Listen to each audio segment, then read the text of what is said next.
Chapter 2, Mr. Ages.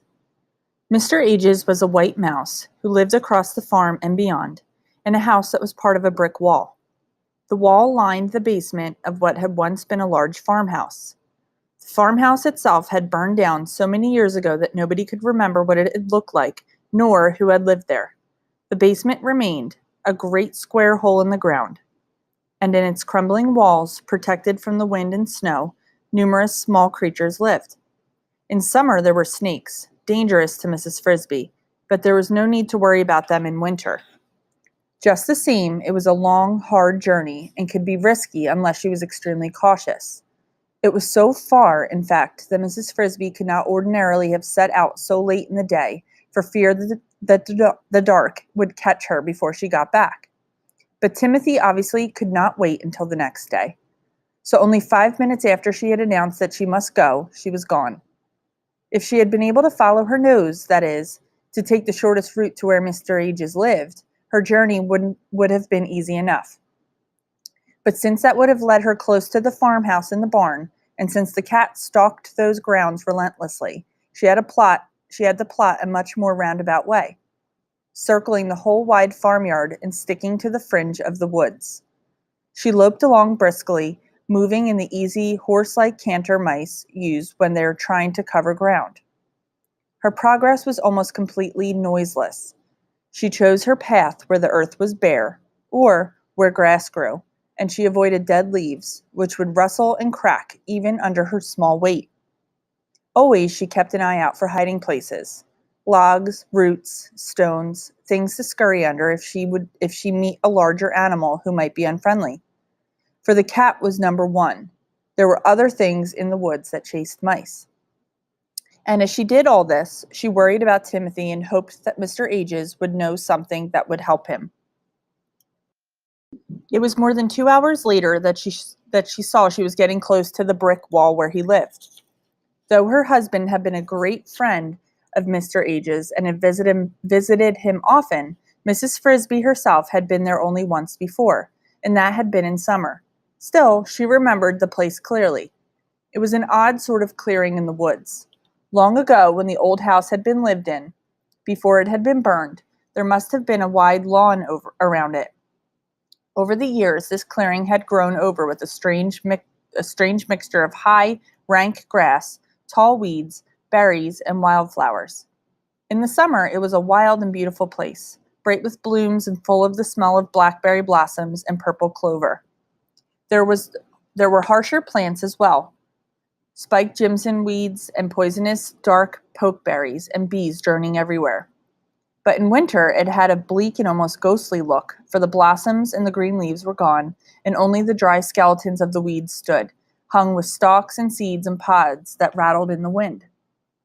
It was from these seeds and others, and from the flowers and roots beneath them, that Mr. Ages made the draughts and powders that could sometimes save the sick from dying.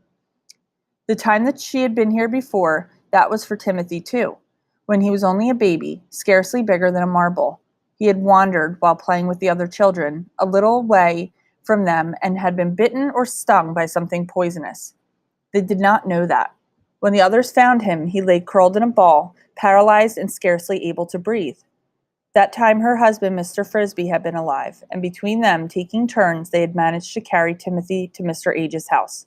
It was a sad and frightening journey, and when they arrived, they had been afraid he might already be dead. Mr. Ages looked at him, examined his tongue, felt his pulse, and found a small red lump near his neck. "Spider," he said. "Not a black widow, but bad enough."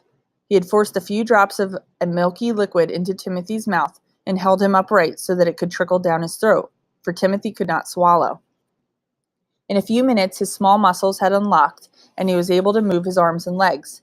"He'll be all right," said Mr. Ages, "but weak for a few hours." The trip back home had been a happy one, and the other children were wide-eyed with joy to see Timothy alive. Yet Mrs. Frisby thought that this had been the beginning of his frailness. From that time on, he tended to stumble a little when he walked, especially when he was tired. He never grew as big or as vigorous as his brother Martin, but he thought a great deal more, and in that he resembled his father. Now she reached Mr. Ages' house, a hole in the brick wall where one end of heavy floor beam had once rested. It was about 2 feet below the top of the wall, and one reached it by climbing down a sort of rough stairway of broken brick ends. She knocked on his door, made of a piece of shingle. "Oh, let him be in, please," she thought, but he was not. There was no answer, so she sat down to wait on the narrow ledge of brick in front of his door. Half an hour passed, the sun sinking lower in the west all the time, before she heard a slight scratching noise up above, and there he came, carrying a cloth sack bulging with some kind of lumpy material. His fur was a soft gray-white, and so glossy he seemed to almost glow.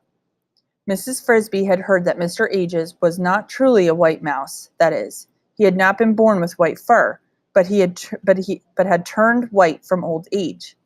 Whether this was so or not, she did not know. Certainly he seemed very old and very wise, yet he walked nimbly enough. "Oh, Mr. Ages, I'm so glad you've come," she said. "I don't suppose you remember me, Mrs. Frisby." "Of course I remember you, and I was sad to hear about poor Mr. Frisby. How is your young son? Timothy, was it?" "It's about him I've come to see you. He's taken terribly sick." "Has he? I was afraid he might turn out to be not as strong as the others."